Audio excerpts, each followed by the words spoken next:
I wasn't even supposed to be at that party. My friend bribed me with tacos and said it had a rooftop view of the city. I thought I'd show up, sip something watered down, and ghost by 9. Instead, I saw him. Rooftop parties are the worst. I was hired to shoot some photos, pretend I cared, and vanish by dessert. But then I looked through my lens and saw her, chestnut waves, a raspberry-colored dress, standing alone like she was too cool for the crowd.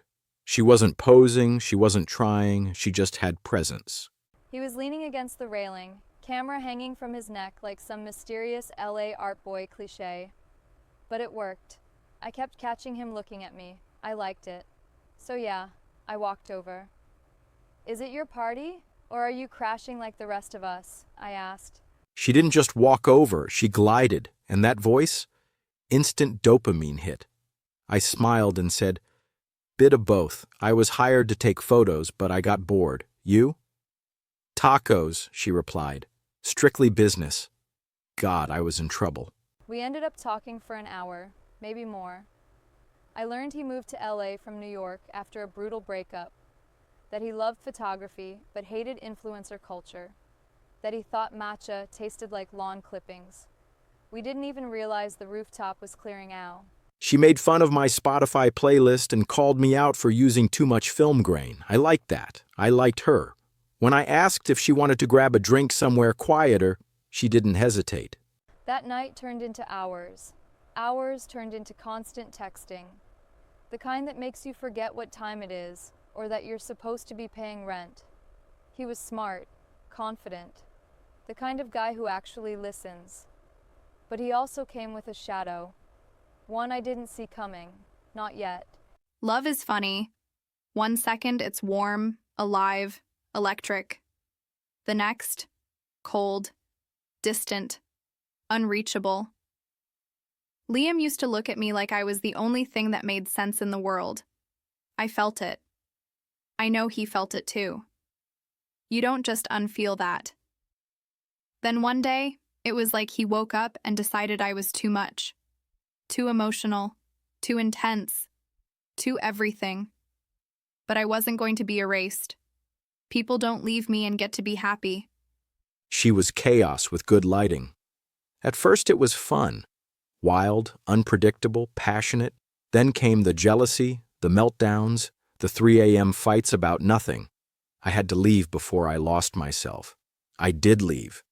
But Natalie doesn't believe in breakups. Not really. He didn't even block me.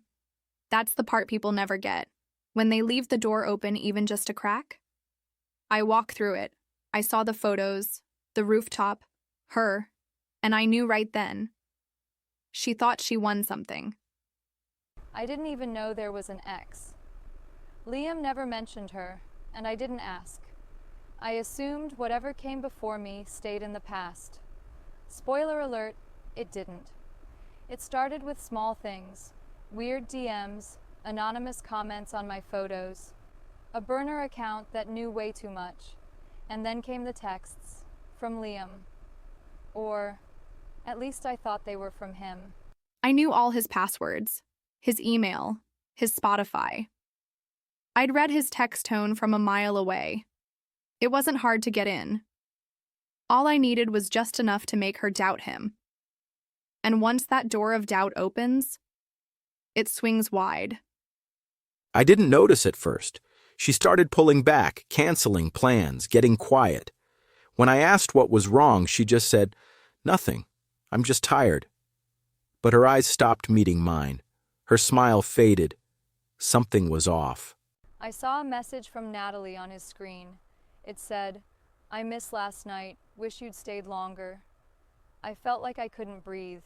I tried not to jump to conclusions. I wanted to believe it was fake, or old, or not what it looked like. But there were too many signs. A late reply here, a weird story view from a random burner there, and that text, that stupid text, it just played in my mind on repeat.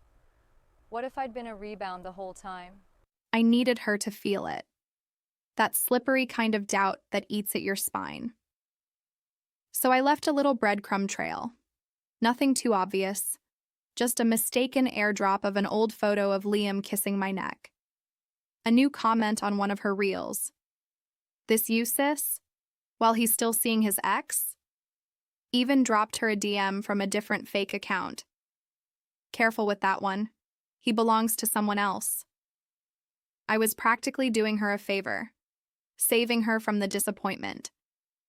Because once I'm in your head, it's over. She stopped sending me those long voice notes, stopped laughing at my dumb memes. I didn't know what changed. I kept asking, "Are we okay?" And she'd say, "Yeah, just tired." But love doesn't feel tired when it's real.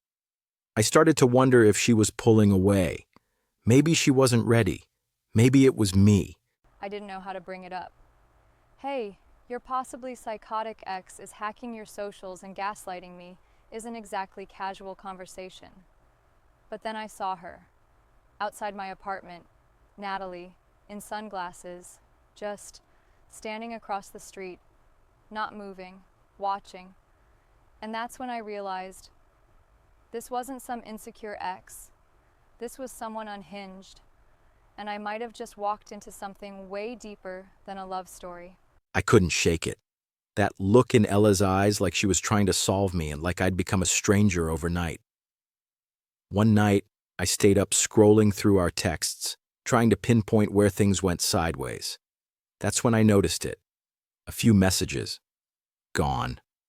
Not deleted by me, but missing.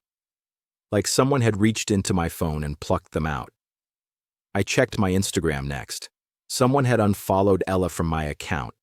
Twice. This wasn't a vibe shift. It was sabotage. I always knew he'd notice eventually. But not before she cracked. She was unraveling beautifully. I could see it in her eyes when we accidentally crossed paths at that coffee shop. The way she clutched her phone tighter. The way she flinched when I smiled. So I decided to go all in. Sent her a fake screenshot. Liam asking to talk one more time. Sent it from a spoofed number. Signed it with his initials. Game, set, match. I saw the text and my heart dropped through the floor.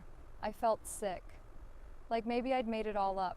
The connection, the laughs, the way he looked at me like I was it. I didn't cry. I just deleted every photo of him and tossed my phone on the couch. But then I made the mistake of opening my laptop. Instagram was still open, notifications were off. And there it was. A message from Liam. A real one. From hours ago. Hey, my socials have been acting weird. You okay? Want to talk? That's when it clicked. I screenshotted everything. I called my tech-savvy cousin. We started going through my texts, IP addresses, my login history, and what we found? Her fingerprints. Everywhere. She called me that night. Her voice was shaking, and for the first time in weeks, I heard her. The real Ella. She told me everything. The texts, the fake accounts, the message from me. I couldn't believe it. But I also could. Because Natalie once posted a story pretending we were still together, weeks after we'd broken up. She said it was just for fun. I should have known. They wanted a confrontation. They got one. Liam and Ella showed up together. Not yelling, not accusing, smiling. That was the worst part. She held his hand like she'd won. Like I didn't exist anymore. But I saw it in Liam's eyes. That flicker of guilt. He still cared. They told me they knew. About the spoofed texts, the hacked accounts. Ella even brought printouts. Like this was some episode of Dateline. Amateurs. They asked me to stop, as if I would just fade away. I didn't show up to humiliate her. I just wanted peace, closure. But when Natalie sat there smirking, acting like none of it mattered, that's when I knew. She never loved me. She loved owning me, and I was done being owned. I told her this. You didn't lose me to Ella. You lost me the second you tried to control the narrative, and the second she walked into my life. I stopped letting anyone else write my story. We left. She didn't follow. We didn't speak for a few minutes after, just walked in silence. The kind of silence that says, "We made it." And then I laughed, because the whole thing was insane. And somehow, we were still standing. He looked at me and said, "So, rooftop date tonight? You know, to reclaim it?" We did.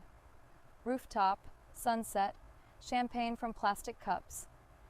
He brought me one of those disposable cameras he used the night we met. And before the photo, he said, "Let's make this one stick." Let them have each other. It won't last. Love like that burns fast. But if it does last, they'll never forget who made them fight for it. I used to think real love had to be quiet, safe, something that never stirred the water too much. But Liam didn't play by those rules. He crashed into my life like a wave, messy, sudden, impossible to ignore. And I've never felt more alive. We've been through chaos, gaslighting, digital warfare, and somehow we're laughing about it now, because when you find someone who sees you, really sees you, the rest is just noise. I've taken 1,000 photos that mean nothing, and a handful that captured everything. That night on the rooftop, Ella looking at me like I was worth trusting again, that was the real shot. No filters, no second takes. And if love means choosing someone even when it's complicated, I'll choose her every damn time.